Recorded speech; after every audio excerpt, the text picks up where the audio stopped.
말씀은 마태복음 16장입니다. 마태복음 같이 읽으십시다. 이때로부터 예수 그리스도께서 자기가 예루살렘에 올라가 장로들과 대장들과 서기관들에게 많은 고난을 받고 죽임을 당하고 제3의 산에 할 것을 저들에게 비로소 나타내시니 베드로가 예수를 붙들고 항변하여 이르되 주여 그리 마옵소서 이 일이 결코 주께 믿지 아니하리다.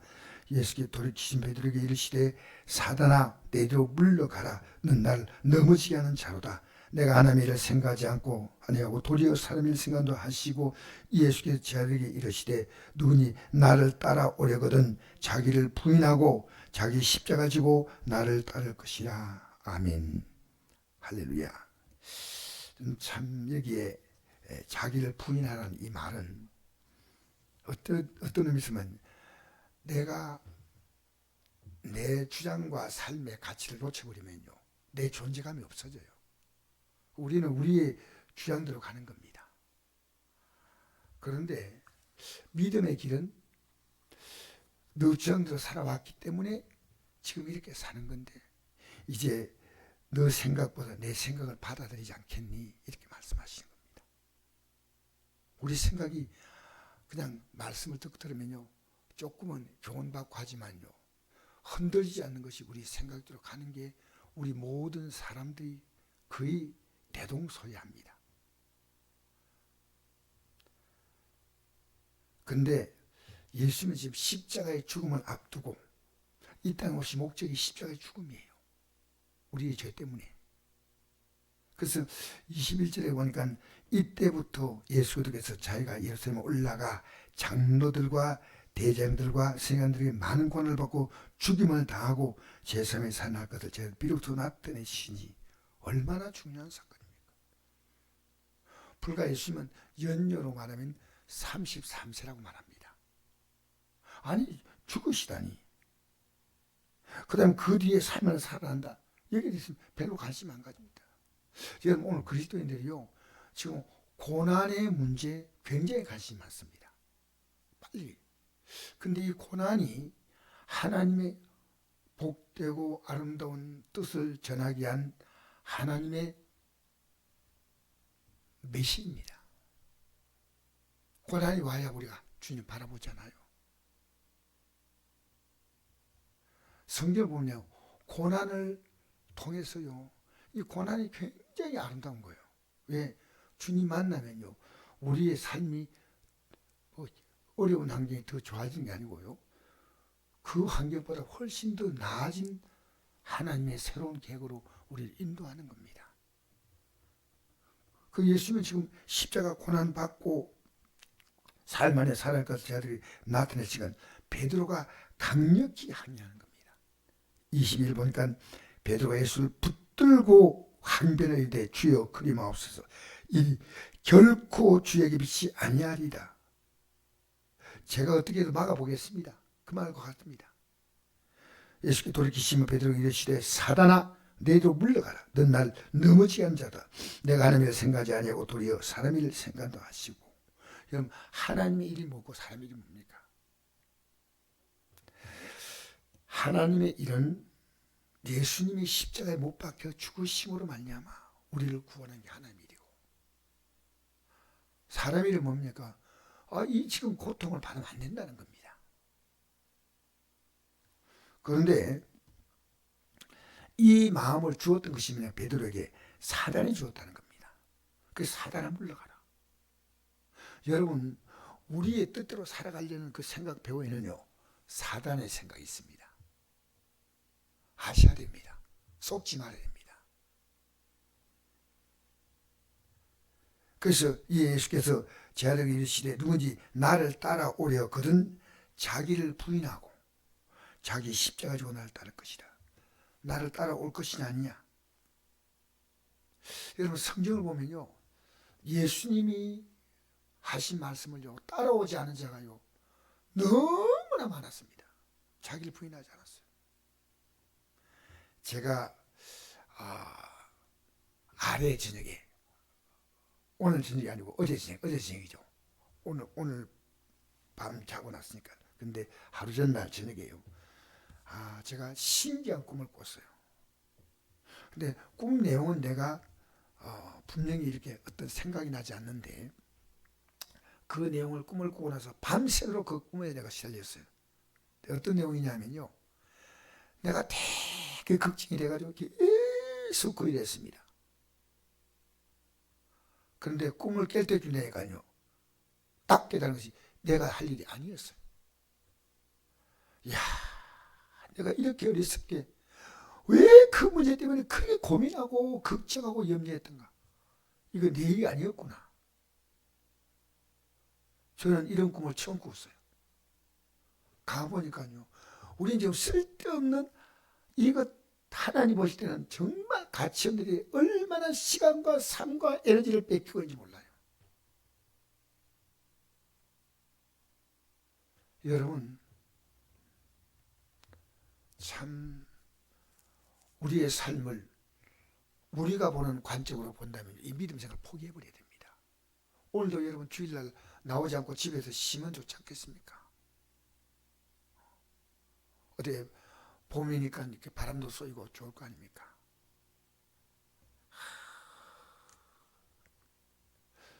여러분 믿음으로 사는 것은 아무 일이 나지 않는 거 아닙니다. 예수님의 십자가에 죽으심을 3일 만에 이게 반전된 겁니다. 여러분 오늘 주일 예배 드리고 한 주가 지나지 않습니까? 그럼 며칠이에요? 6일 지납니다. 그러면 여러분이 뭘 따라갔냐에 따라서 반전되는 삶을 느낍니다. 반전. 적당히 믿고 싶은 대로 믿고 아니에요. 자기를 부인하라는 겁니다. 그러면 이 길을 가는 자만이 미안합니다. 예수님을 따라가지 않으면 안 된다는 거죠. 요한복음 14장기를 보니까 예수님께서 십자가의 죽음을 앞두고 마지막 하신 설교가요. 내가 곧 길이요 진리요 생명이니 나로 말지 않고는 아버지께 올 자가 없다 그랬어요. 그 예수님을 따라가지 아니한 자는 한 명도 못 간다는 얘기가 똑같습니다. 그러면 예수님이 어떤 말씀하셨을까? 여러분 잘 생각해 보십시오. 예수님 이 땅에서요. 예수를 만난 자들이 제일 먼저 경험한 것이 뭐냐면요. 병고침이에요. 어떤 병도 예수님 못 고친 병이 없습니다. 인간이 살아가면서요. 제일 큰 비극이 뭐냐면요. 병입니다. 그런데 예수님은 자신을 따라오는 사람들에게 이 땅에서 가장 확실한 하나님의 뜻을 보여주었습니다. 여러분 혹시 몸이 안 좋으십니까? 저도 안 좋은 부분이 있어요.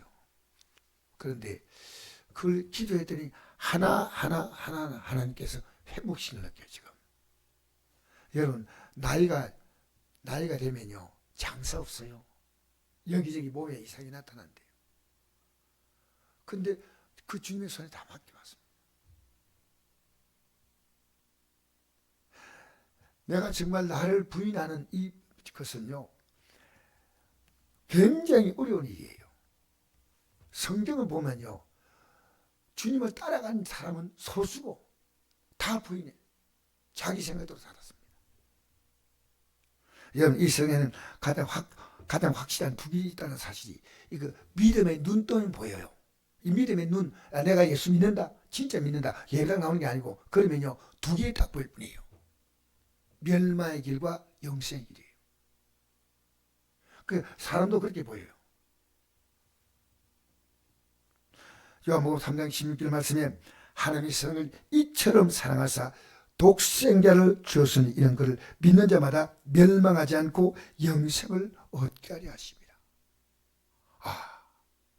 그러니까 정말 예수 믿으면요 이제부터 영생의 삶은 시작되는 거예요. 여러분 정말 예수 믿고 사는 사람은요 다 평안해요.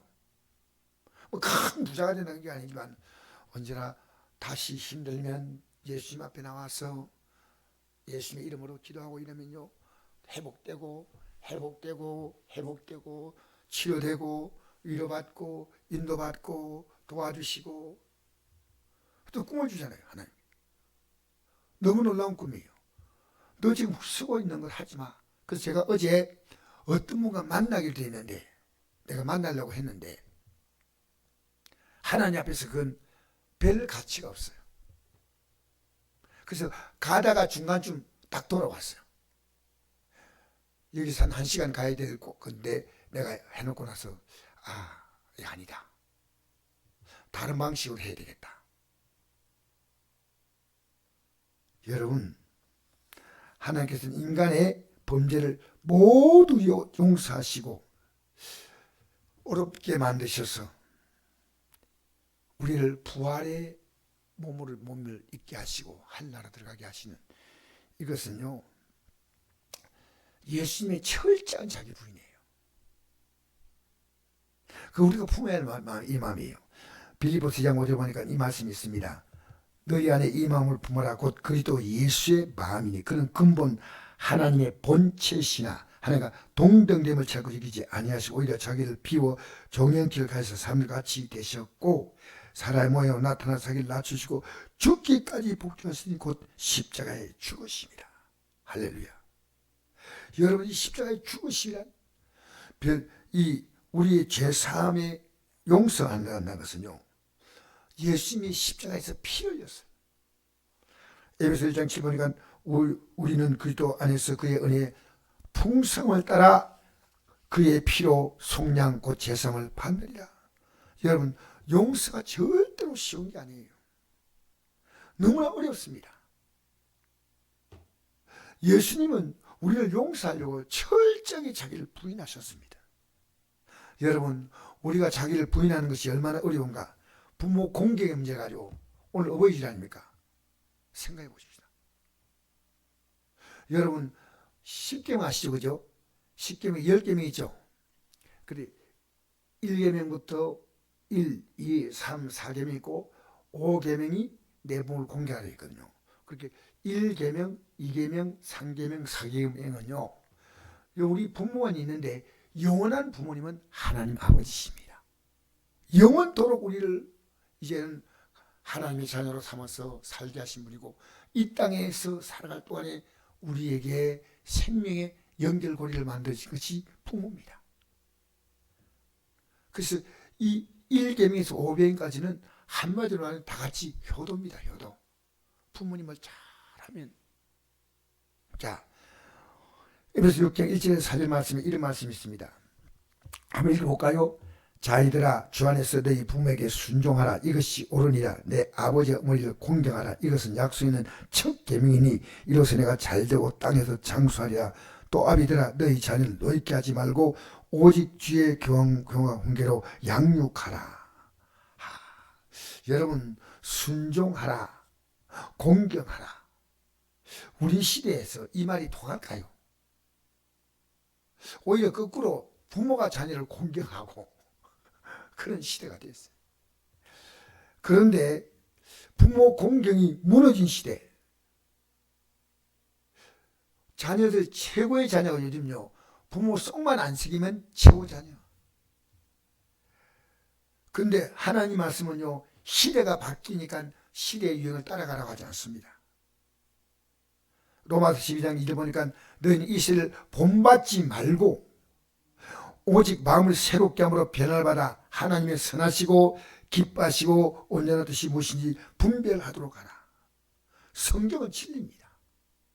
여러분, 앞으로 우리가 이 땅에 살아가는 삶의 방식이 아니라요, 하나님 말씀 따라 살지 못할 때 우리의 삶은 이제 다가올 영원한 운명 앞에서 우리는 너무나 무섭게 주저앉아 버립니다. 여러분, 성경은 진리이기 때문에요, 부모에게 함부로 하는 일이 얼마나 두려운 줄 아십니까? 이 가르치시오. 출애굽기 21장 15절 제가 몇 번이나 골랐습니다. 부모를 치는 자는 반드시 죽일지라. 출애굽기 21장 17절 보니까 부모를 저주한 자는 반드시 죽일지라. 그 다음에 신명기 27장 16절 부모를 경홀히 여기는 자, 경홀히 여기는 자는 부모의 자존심을 낮추게 만들고 부모님을 좀 멸시하고 이것이 않습니까? 저주를 받을 것이라 할 것이요 모든 백성은 아멘할지어다. 여러분, 성경이 뭐 우리 시대에 맞지 않는 말 하나? 근데 이 말씀이 중요합니다. 제가 오늘 이름을 대지 않고 한 영화배우를 좀 소개하고자 합니다. 이름만 대면 알만한 유명한 남자 배우인데, 예. 그분의 사연을 우리 방송에 다 나왔기 때문에 제가 우연히 접하게 됐어요. 그분의 아버지에 대한 불만이 너무나 컸는데, 아버지는 유명 가수십니다. 근데 자신이 3살 때 어머니를 속이고 떠나서 다른 분하고 이혼하고 사셨다는 겁니다. 어머니가 혼자서 2남매를 온갖 고생 다 하고 키웠는데 아버지가 도저히 용서가 안 되면 만나기를 지금도 거부한다는 거예요. 아버지가 문자가 왔답니다. 야, 새해가 왔는데 아들이 인사도 안 하냐? 그래서 답을 했답니다. 아버지 왜 이러십니까? 아버지는 분명히 아버지 왜 이러십니까? 하고 답장을 보냈다는 말을 본인이 직접 했어요. 그 상처 때문에 45세, 여러분 우리나라 톱 탤런트입니다. 톱 배우입니다. 내 이름은 안 밝히지만 나의 결혼을 포기했답니다. 엄마가 혼자 사는 것이 너무너무 마음이 아팠어. 그런데 그 남자 배우님도 신실한 기독교라고 합니다. 부모 공개에 대한 설교를 들을 때마다 얼마나 마음이 힘들었을까요? 그러다 보니까 점점 부모에 대한 미움은 아버님에 대해서 점점 이제 그게 강도가 낮아져서 이제 좀 미움이 덜해진답니다. 여러분, 그 정도가 아닙니다. 성경이 말한 것은요, 그런 모든 조건이 아니라 용서하고 또 사랑하고 다시 아버님하고 불려야 한다고 저는 생각합니다. 왜? 성경이 그렇게 말하거든요. 부모가 어떻게 했기 때문에 너는 어떻게 하라? 아닙니다. 그런데 생각해 보십시오. 아버지를 미워했더니 실제로 누가 고통받냐? 본인이 고통받고 있습니다. 본인이 지금 45세가 됐는데 중년에 훌쩍 넘기는데 결혼도 못하고 너무 답답하니까 힘들어하는데, 여러분 용서하면 그 다음은 하나님이 하셔요. 할렐루야. 이게 영의 원리예요. 교회는 이 말씀들을요 담대히 전하셔야 됩니다. 여러분 자녀들에게 반드시 이 사실을 알려줘야 됩니다. 조금 부드럽게 하시 너무 세게 하지 말고 부드럽게, 또 식사도 하면서 오늘 내가 목사님께 이런 말씀 드렸는데 성경에 이렇게 나와 있더라. 그 너희들이 잘 되고 이게 잘 되고 장수한다. 잘 되고. 여러분 자녀가 지금 부모를 공경도 하지 않고 순종도 하지 않고 공경도 하지 않는데 자녀가 잘 된다고 복을 잘 되기를 복 비는 것은 여러분의 기도는요 아무 가치 없는 기도입니다. 여러분 자녀가 믿음으로 바로 서면요 그 자녀를 통해서 부모님은 이 땅에서 가장 보람 없는 게 자녀이 자녀. 이제 늦지 않아요. 그래서 매일 이런 자녀 기도는요 정말 하루에도 한 번도 빠뜨리면 안 됩니다. 내가 말로서 자녀가 바꾸지 않습니다. 여러분 자녀는요 어려서 벌써 핏덩이 때부터 자기의 주장과 뜻이 강합니다. 뭐 다 그만 강한 게 아니고요. 그래서 에베소 6장 4절 보니까 부모 공경의 맨 끝에 뭐라 나옵니까? 또 아비들아 너희 자녀를 노엽게 하지 말고 오직 주의 교훈과 훈계로 양육하라. 여러분 자녀를요 노엽게 하는 행동하면 안 돼요. 근데 주의 교훈과 훈계로 양육해야 됩니다. 여러분 용서가 절대 쉽지 않아요. 그러나 기독교 신앙의 기초가 회개하면 용서하신다는 겁니다. 얼마나요? 하루에 7번 용서하니까 베드로 사도 물었거든요. 내가 7번 용서하면 되겠습니까? 7번 용서하는 것은 여러분 한 사람이 어떤 하루에 잘못했는데 7번 용서한다. 이건 보통 사람이 아니에요. 그러니까 그 당시에 하루에 보통 사람 한 번 용서하면 착한데, 랍비 유대인들의 스승은 3번 용서합니다. 3번 하루에 3번 용서 대단하죠. 그렇게 베드로 사도는 7번 용서해야 됩니까? 라고 하니까요, 이제 칭찬받을 시간이 왔어요. 왜? 7번이니까. 근데 예수님은 이렇게 대답했습니다. 7번뿐 아니라 70번씩 7번이라도가 중요합니다. 주님의 용서는요, 한이 없는 용서입니다. 그러므로 회개하라 천국에 가깝다는 말은 잘 생각하십시오. 회개는 하지 않는 것은요, 내 주장대로 살아가는 거, 내 뜻대로 살아가는 게 회개하지 않는 겁니다. 그럼 회개하면 천국이 이루어지겠다는 거예요. 천국같이 내 마음도 회복되고 삶도 회복되는 거예요. 여러분, 하나님의 용서는 엄청난 용서입니다. 왜냐하면요, 그 아들을 십자가에 못 박았습니다. 그러면 이 용서받은 우리는요, 나가서 다른 사람에게 베풀 수 있는 작은 용서, 큰 용서를 받았기 때문에 작은 용서해야 됩니다. 마태복음 6장 12절 주님 가르친 기도에 맨 마지막 구에 이런 내용이 나옵니다. 우리가 우리에게 죄 지은 자를 사해 준 같이 우리 죄를 사하여 주시옵고, 남에게 대를 받고 자를 너희가 먼저 남을 대접하는 말씀 있죠. 기도 뒤에 나옵니다. 마태복음 7장 12절에 나옵니다. 이 말씀이 구하라 주실 것이고, 그 뒤에 맨 12절 말씀 보니까요, 너희가 남에게 대를 받고 자를 대로 너희도 남을 대접하라. 이 주기도문 다 끝내고 주님 같은 기도 다 끝내고 마지막에 주님이 또 덧붙여서 말씀했습니다. 마태복음 6장 14절 너희가 사람의 잘못을 용서하면 너희 하늘 아버지께서도 너희 잘못을 용서하시려니와 너희가 사람의 잘못을 용서하지 아니하면 너희 아버지께서 너희 잘못을 용서하지 아니하시라. 여러분, 용서하지 아니하면요, 불신자와 똑같아. 믿는 자가 뭡니까? 용서받은 자 아닙니까? 여러분, 우리는 작은 손해보고요, 큰 하나님의 은총을 받는 거예요. 에베소 2장 8절에 이런 말씀이 있습니다. 너희는 그 은혜에 의하여 믿음 말미암아 구원을 받았으니 이것이 너희에게 난 것이 아니요 하나님의 선물이라. 행위에서 난 것이 아니니 이는 누구든지 자랑하지 못하게 하려 함이라. 우리는 그가 만드신 바라 그리스도 예수 안에서 선을 위하여 지으신 반자니 이는 하나님이 전에 예배해서 우리로 그 가운데서 행하게 하려 하십니다. 여러분, 여기 어떤 말씀 하시냐면요, 하나님의 은혜는 용서입니다. 그래서 이걸 믿고 이제 우리가 회개하고 구원받은 거예요. 이 땅에는 어떤 사람들이요, 여러분 예배당에 나와도요 용서받지 못한 사람들이 있어요. 왜? 회개하지 않아. 기가 막혀요. 여러분, 이 땅에서 회개하지 않고 살아갈 수 있는 만큼 완벽한 자가 있다면 그건 거짓말이에요. 그 사람 거짓말이요. 아니요. 목사가 자꾸 이런 부끄러운 말을 해서 곤란하지만요, 저 날마다 회개합니다. 밖으로 표현하지 않아도 내 맘 안에 있는 미묘한 감정을 회개합니다. 제가 회개한 제목 가운데 가장 중요한 제목 하나가요, 기도를 주는 겁니다.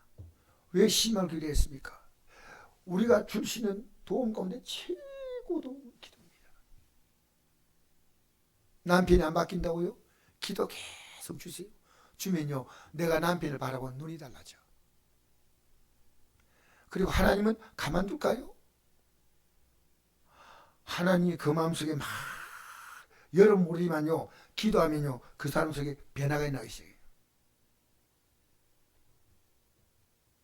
제가 하나님 앞에서 기도를 쉬는 죄를 범하지 말게 않게 해달라고. 내가 줄 수 있는 건 돈은 한계가 있고 내 몸도 한계가 있는데 기도는 줄 수 있잖아요. 할렐루야. 여러분 저희한테 기도 줄 수 있잖아요. 전 여러분이 기도 줄 수 있어요. 이게요, 내가 기도한다는 것은요, 제가 기도하면 느낀 것이, 기도에 엎드려서 뭘 기도하냐면요, 가장 중요한 게 복달라는 기도가 아니에요. 제 가장 중요한 기도는요, 어떤 기도냐? 저는 회개기도입니다. 회개합니다. 날마다. 여러분, 참 중요합니다. 이 땅에 살아가면서 여러분이 하나님의 은혜로 구원받는데, 이것이 하나님의 이건 선물이에요. 선물. 하나님의 선물인데 행위성 것이 아니 이런 누군지 자랑하지 못하게 하려 합니다. 우리는 그가 만드신 바라 그 주 예수 안에서 선한 일을 위하여 지으신 바라. 선한 일을 위하여 지으셨다. 선한 일. 여러분, 선한 일이 뭔지 알아요? 선한 일을 위해서 새로 지었어요. 이 선한 일은요, 이 땅에서 가장 선한 일은요, 내가 예수 믿고 제산 받고 구원받고 하나님의 은혜를 받고 하늘나라 간다는 이것보다도 그 더 선한 일이 없어요. 남에게 조금 줄 수 있는 것, 조금, 그것도 선한 거 맞습니다. 근데 여러분 알고 보면요, 예수 진짜 믿으면요, 내가 이제부터 더 구할 복이 없어요. 몰라서 그런데. 믿음 뭔지 아닙니까? 믿음은 내가 이것도 없고 저것도 없고 그게 아니고요. 믿음은 주님과 내가 그때부터 동행이 시작돼요. 동행. 우리 찬송가에 찬송했죠. 주 안에 있는 나에게 딴 근심이 있으랴. 십자가 밑에 나가 내 짐을 풀었네. 찬송가 37장 있죠. 여러분, 제가 처음에 오랫동안 교회 형적으로 다니다가 사실은 열심히도 나갔죠. 열심히 말은 형식이지만 나름대로 열심히 나갔는데 어느 날 열심히 십자가 공로를 딱 받으니까요, 제 그때 미안한 얘기인데요, 엄청난 금전적인 부채를 부담을 안고 있습니다. 제 인생에 그렇게 큰 부담 없는데 그게요 한 방에 딱 끝나는 거예요. 왜? 예수님이 십자가에서 내 문제를 해결했다면요, 이 문제를 다 가져갔어. 이만제 여러분, 지금 여러분 주님과 여러분 동행이에요. 믿음 뭡니까? 주님, 내 이것도 그러니까 이것도 도와주시고 저것도 그러니까 저거 도와달라, 그렇게 하는 건 잘못된 거 아니지만요, 진짜 나는 이제 주님의 뜻대로 살아간다면요, 이것 필요한 것들은요 다 하나님이 더해 주셔. 하나님. 우리가 봄을 달라고 해서 봄이 옵니까? 여러분, 봄 달라고 기도해 주겠어요? 주여, 봄을 주시옵소서. 주님, 여름을 주시옵소서. 이게 하나님 법칙이에요. 여러분, 씨 뿌린 사람이 이랬습니다. 하나님, 이 씨를 뿌렸는데 배추가 잘 나게 하시고 여기에 감나무의 감이 잘 달리게 하시고, 이런 걱정합니까 안 합니까? 여러분, 제가요 어떤 분이 감나무를 심어놓은 걸 보고요, 내가 딱 갔더니, 내가 우리 목사님 한 분이 이제 농장을 하는 거예요. 농장. 근데 요만한 나무를 심었어요. 이름 잘 모르겠는데 감나무 나무 심었는데 너무 작은데, 목사님 나고 이래요. 그 제가 시원찮게 해봤거든요. 올 가을에 여기서 열매가 열립니다. 깜짝 놀랐어요. 아니, 이렇게 약한 것이 어떻게 열리나? 하나님 만든 법칙이에요.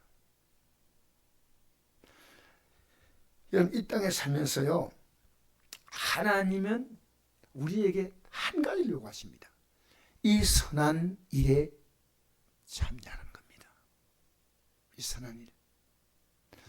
하나님의 자녀가 되어서 살아가는 것보다도 더 선한 게 없어요. 내 그분에 다 보장받는 거예요. 또 한 가지 이야기할까요? 이 선한 일을 위하여 다르다는 이걸 알려주라는 겁니다. 여러분, 이 땅에서요, 정말 말하기는 그렇지만 돈 많은 사람이 부럽잖아요. 재벌들 가운데 재벌들의 형제가 화목한 가정이 있습니까 없습니까? 대답 안 하시니까 집에 가서 곰곰이 생각해 보십시오. 여러분, 정치인들의 삶이 평안한 삶이 있습니까? 이 땅에서 떵떵거리고 살아가는 그들의 삶에는요 아주 복잡해요. 여러분, 하나님을 섬기고 살아갈 때는요, 그분 안에서 마음껏 자유하고 평안합니다. 난 내 믿음을 확인하는 길이 있습니다.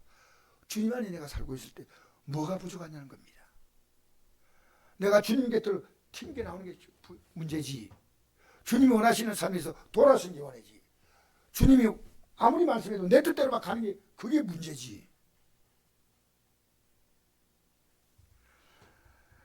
우리는 그가 만드신 바라 그리스도예수 안에서 선한을 위하여 지으심을 받은 자니. 여러분 때문에 수많은 사람이 살 수 있다는 겁니다. 희망 아닙니까? 여러분이 희망의 아이콘. 할렐루야. 여러분의 가족들에게 희망의 아이콘이 되십시오. 여러분 때문에요, 그분이 힘을 드셔야 돼요. 여러분 한 주간 기도하면요 달라져요. 우리 교회가 왜 아침에 기도하냐 아십니까? 저는요 아침 기도할 때 달라지고 저녁 기도할 때 제가 달라지는 거예요. 매일매일. 여러분 이걸 하지 않은 사람은 경험할 수가 없어요. 남자가 아무리 여인들이 애기 놓는 것이 얼마나 힘드냐 해도 몰라. 애기 놓은 사람만 알아. 맞지요? 하나님께 기도해보지 않은 사람은 기도가 뭔지 몰라요. 그래서 저는 오늘 아침에도 여기 나와가지고요, 내가 할 수 있는 건 아무것도 별로 없어. 말씀 전할 뿐인데 누가 감동을 주냐면 하나님 여러분 마음을 감동 주셔야 돼요. 할렐루야. 여러분 제가 할 수 있다고 생각하지 않습니다. 여러분 스스로는요 자기 마음도 못 다스려요. 남은커녕 우리는 주님의 손 붙잡는 겁니다. 할렐루야. 할렐루야. 주님의 손 붙잡으십시오. 여러분이 조금만 달라지면요 주님의 손 딱 붙잡이잖아요. 내 인생이 막대기 같아. 긴 막대기. 주님의 손 딱 붙잡히면요, 주님의 손 딱 붙잡으면 주님께서 이렇게 틀면요 저 끝은요 한참 가버려요. 아십니까?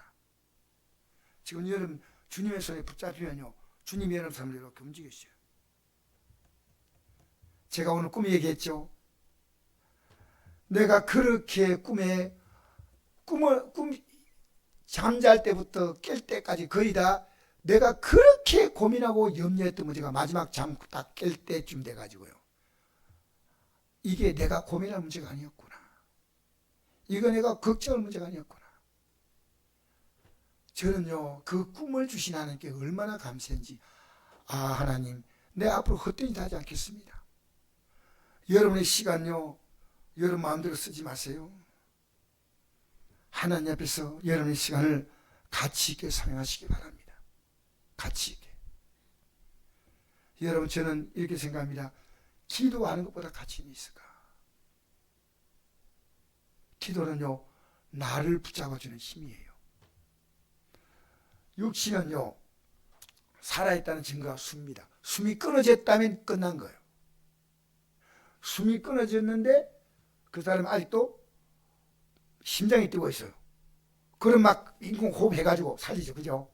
그런데 심장이 끊어지고 호흡이 끊어지면요 죽은 겁니다. 우리 기도가 뭔지 압니까? 영적 심장과 호흡이에요. 그래서 이것은 뭐니까 쉬지 말고, 그러니까 제가 이제는 제가 이건 내 힘으로 사는 게 아니구나, 기도로 사는구나. 할렐루야. 여러분 끝없이 나를 인정하고 살아가는 거예요. 지금 자기를 부인하라고 말씀하잖아요. 나 따라오려면 자기 부인해라. 그런데 자기 부인 안 하니까 사실은 예배당에 나오지만 따라 안 가는 겁니다. 따라 안 가요.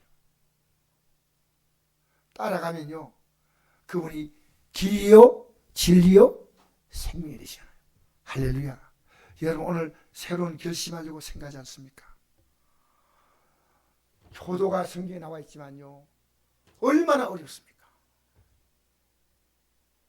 여러분 부부관계도 성경에 나와 있어요. 어떻게 하라고 나와 있죠?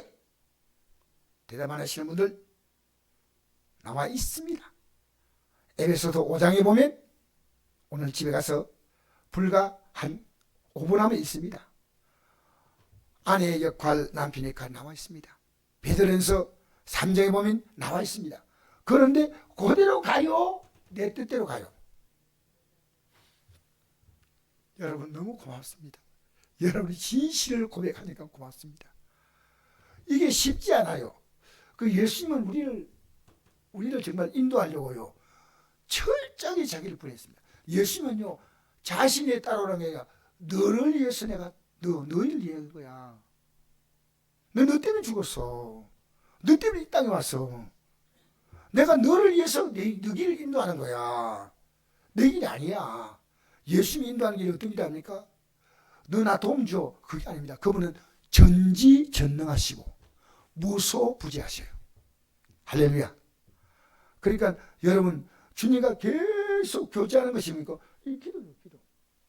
요새 기도를 부담스럽게 해요. 그럼 이거 빼면 뭐 하겠다는 겁니까?